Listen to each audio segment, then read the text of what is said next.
A lot of people these days are suffering with the effects of stress, the consequences of being chronically stressed and not actually adequately recuperating from that. And everyone's looking for the hack. What can I do to keep my life super, super busy, but what can I do that's going to somehow magically de-stress me?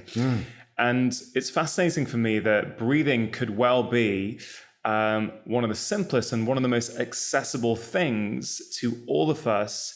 Yet it's something that very few of us are actively looking at and actively practicing. Why do you think that is? I think we've moved ourselves far enough away from inside out understanding that outside in has become our go-to default. I look at my phone for an answer to something, right? I'm on social media for things, for answers to things. I look at heart rate monitors for things. I look, it continues to add up on the outside in so we're missing there's a big variant in that. Like there's a big variation in that, because to understand how you feel, you have to go in. You have to go to the base layer of what's going on. And at the fundamental layer of all of this is breathing. And so actually taking the time to actually reorganize and feel things. Most people, if we were to introduce some sort of a minor breath practice, like the superventilation stuff we did yesterday, that'll stimulate anybody, right? Anybody's going to feel that. But if we do slow, controlled breathing, a lot of people may have problems with that and not feel that just as quickly. And it's more of a long-term thing. So it's something people have to actually put discipline in, right? To understand it. But and this is where that outside in thing comes. People are so stressed out, and it's like, that's all just a conceptualization. That's just story. That's just a narrative. We are designed to handle stress at very high output.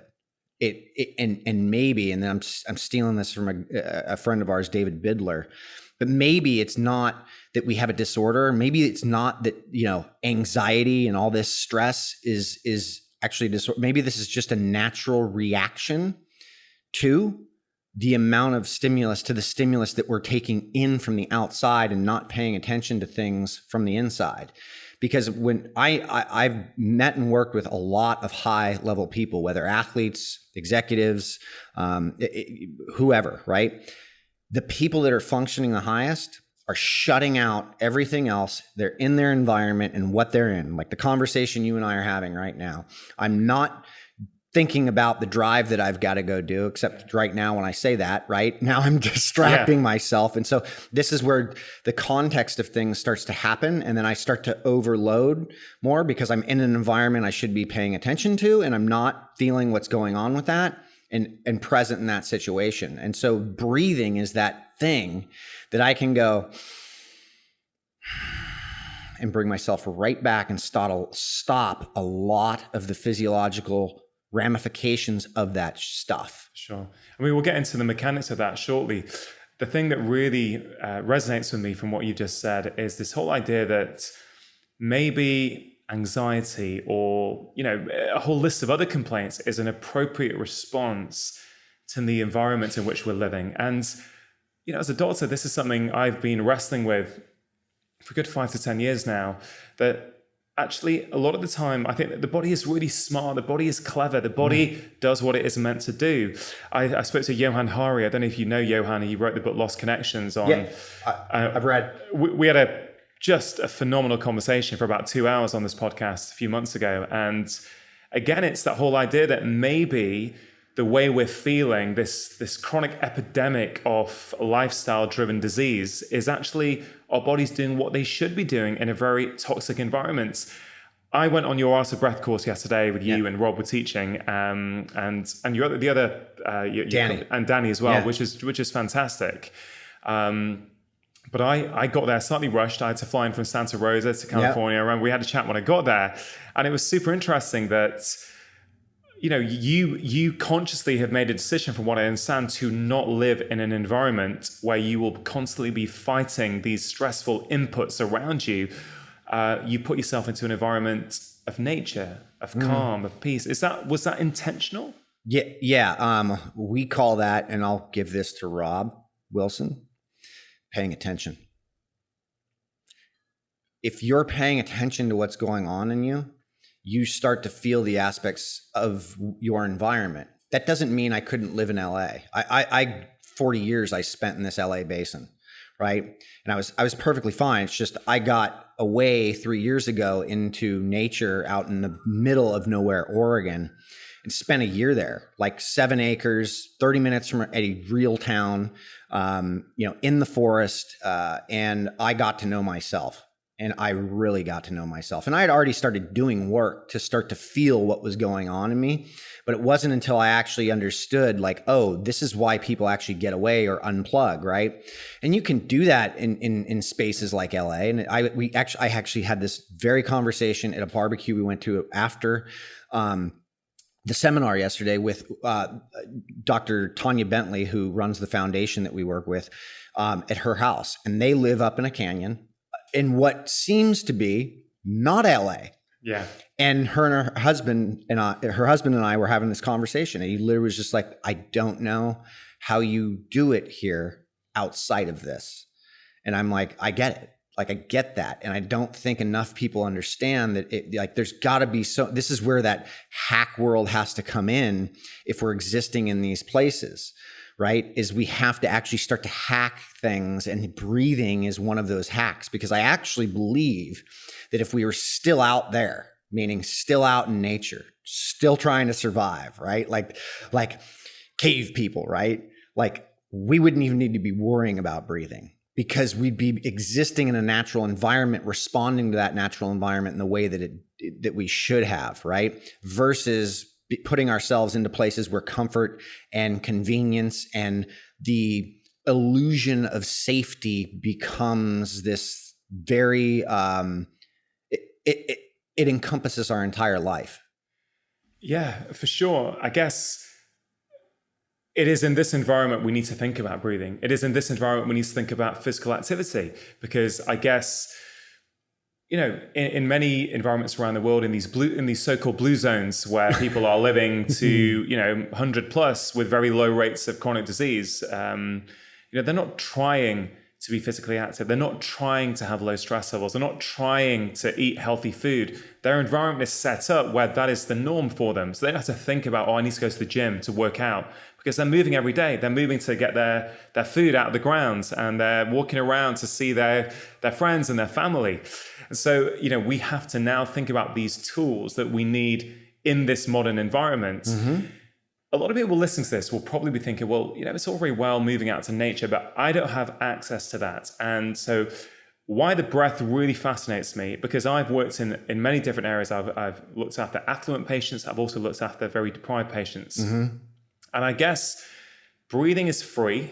Mm. Breathing is accessible to everybody. Mm. And then what that naturally lends itself to is, if you have control over your breath, even if you are living in an inner city where there is a lot of noise around you and there's a lot of inputs that you are constantly having to fight off, well, at least you have a tool like a shield where you can use for your body to help you survive in that environment. Is that fair to say? Totally fair. It's absolutely fair. That's where this comes in. And it even can come in when when you're on vacation or you're in the middle of nowhere nature, right? Or camping or whatever.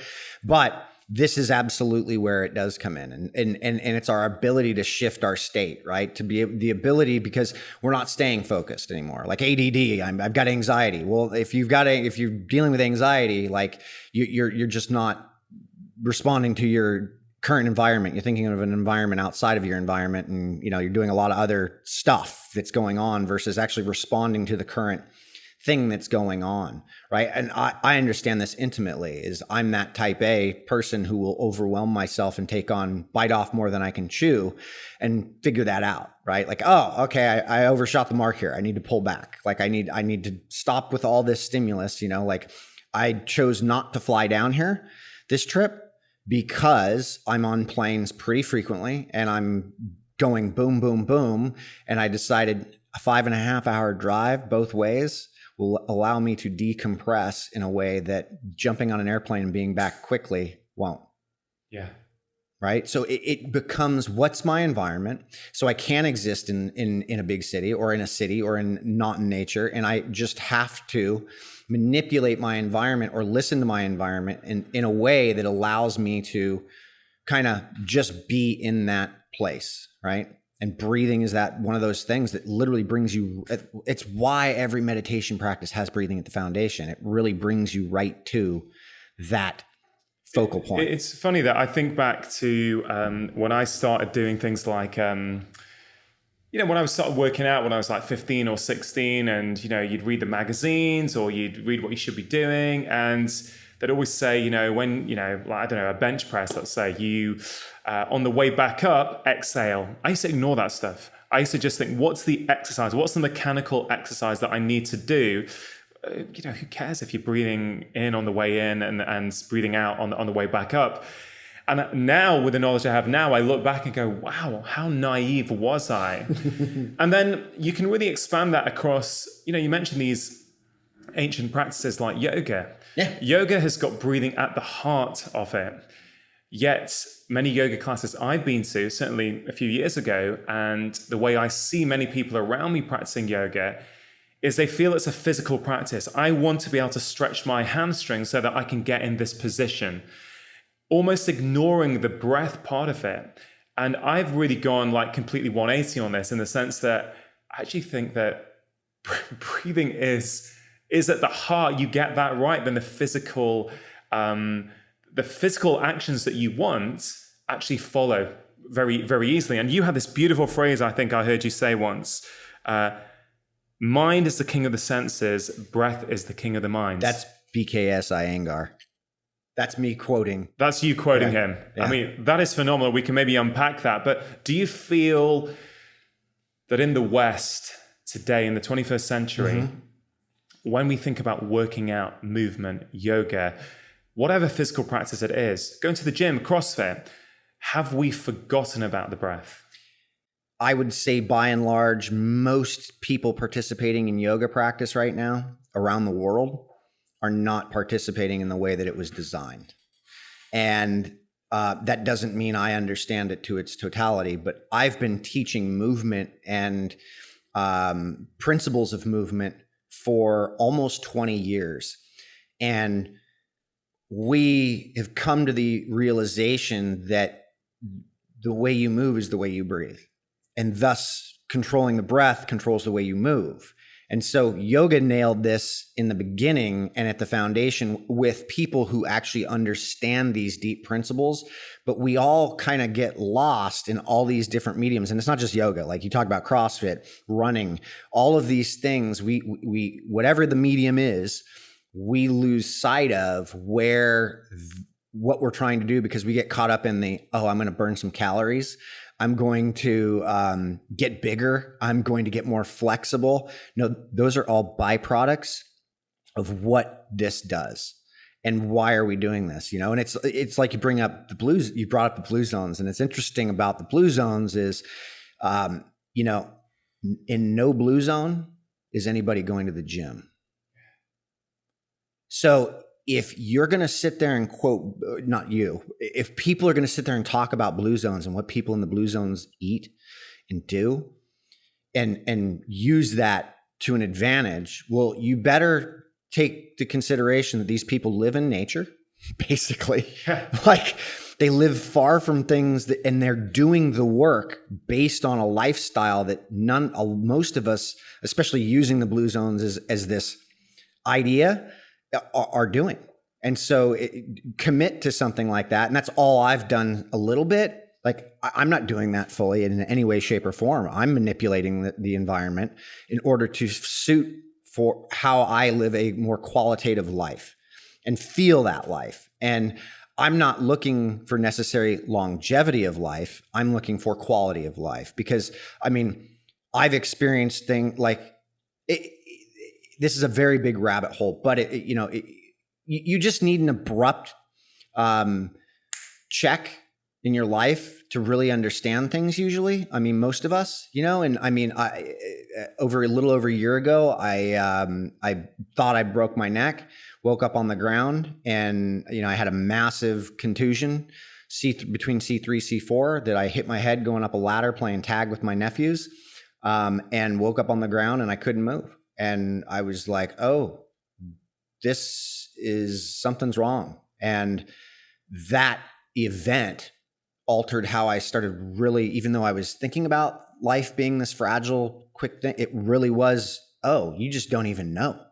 You don't even know when it's coming. And yet we behave as though, especially the hacker world, we behave like there's so much fear around dying that it's like, yo, embrace death. Everything's a death.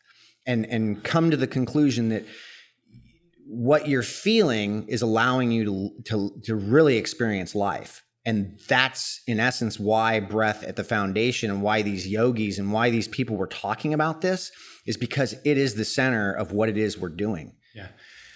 I mean, we're so busy these days, right? Nobody's got time. I really do feel, I've been asked this before, what is the biggest stress in modern society? And my view, and there are multiple ones, my view is it's the erosion of downtime. The fact that we don't have downtime in our lives anymore. Every single minute we look at these damn phones. We get up in the morning, we look at these phones, we stand in line in the coffee shop, and instead of daydreaming and letting our DMN, our default mode network, kick into gear and actually start to solve problems and be creative for us, we're consuming. And you mentioned often we need something abrupt. And, for me, one of the turning points in my life was when my father died, 6.5 years ago. And I used to help, I moved back to where I grew up to help care for my dad for like 10, 15 years. And when my dad died, it forced me to start confronting various things in my life. Was I living the life that I wanted to? Was I simply a mirror reflection of everything I'd grown up around? Or, who was the real me? And I find that as I've gone down that path, and it's a big rabbit hole, but I think it's the most rewarding rabbit hole you'll ever go down, starting to understand myself better.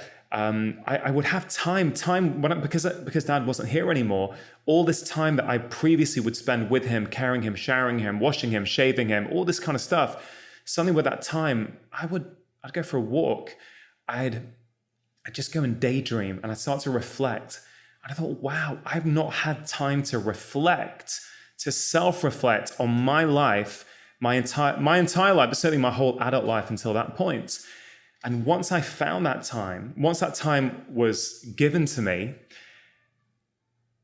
everything in my life started to come online. I've created a life that I love. I love what I do in my career. I feel very close with my wife and my kids.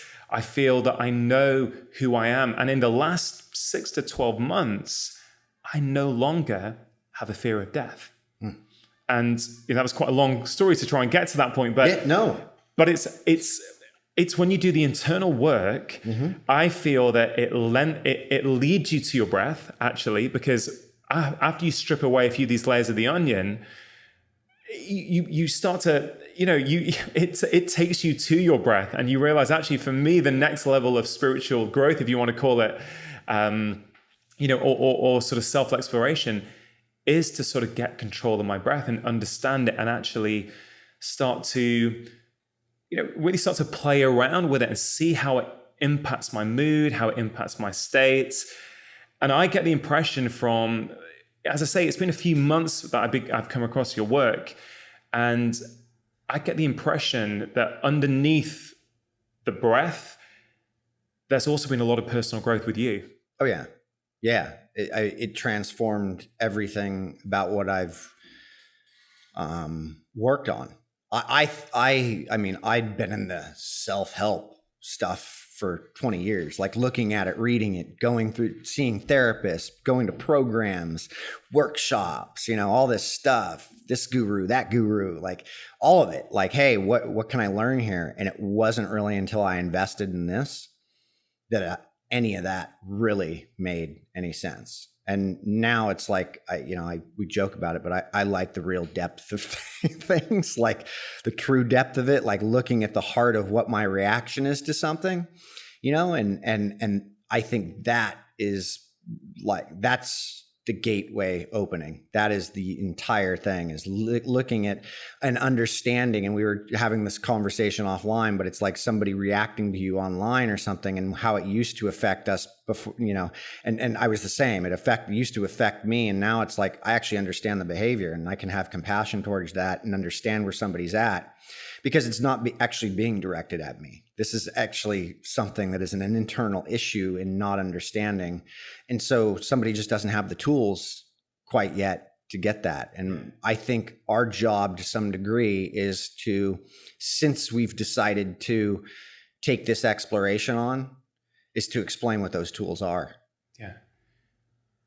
I completely agree. I mean, it's almost, I got that sense from you and your team yesterday at Art of Breath that there's almost a deep sense of obligation there, as you have got this awareness, you've developed your understanding. It's almost like something you have to spread with the world. You have to understand it more. You have to be able to communicate it and reach people, because it is potentially controlling your breath. Controlling your breath is probably the wrong terminology. Having an awareness of your breath, understanding your breath, being able to manipulate your breath for certain situations is arguably one of the most powerful tools we have. Yet most of us we do have access, but we don't feel we've got access to it. And we don't have the knowledge to access it either. Yeah. I mean, Eckhart Tolle talks candidly about, he just openly will just say, just be aware of your breath. Like, just be conscious of your breath. Like, get awareness of that. He doesn't give anything else up. Right. Yeah. Like, he's not like, hey, use this pattern to do there's none of that.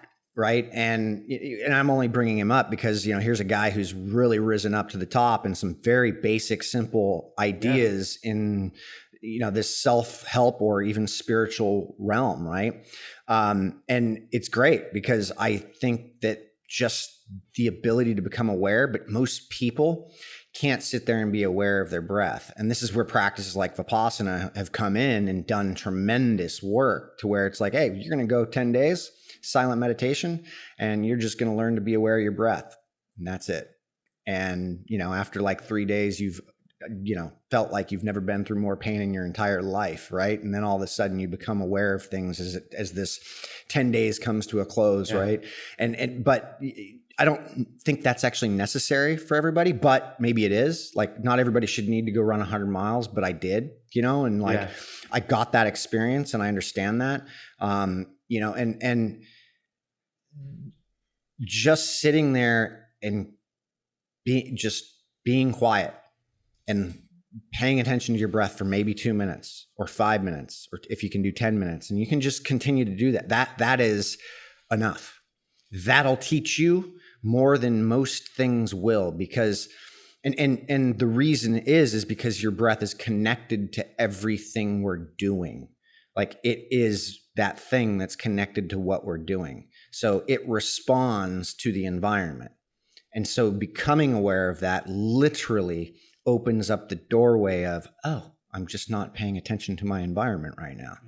Or, if there is a lion in the corridor, like, you should notice your breathing, potentially that's not somewhere where you need to stop and be aware of your breathing, but you'll see in those instances where breaths get hold and then, breaths picks up, right? High, stress situations, so it's just, this becomes a very big opening if you can just be aware of it. Now, the optimization factor comes into where I start learning how to manipulate that to bring myself more present or to downshift myself more. If you want to see the recent one-on-one conversation I had with the inspirational Dr. Gabor Mate, it's a great conversation. I really think you're going to enjoy it. You can check it out right there. But much of physical pathology can be traced to childhood experiences and how we cope with those experiences and what those experiences did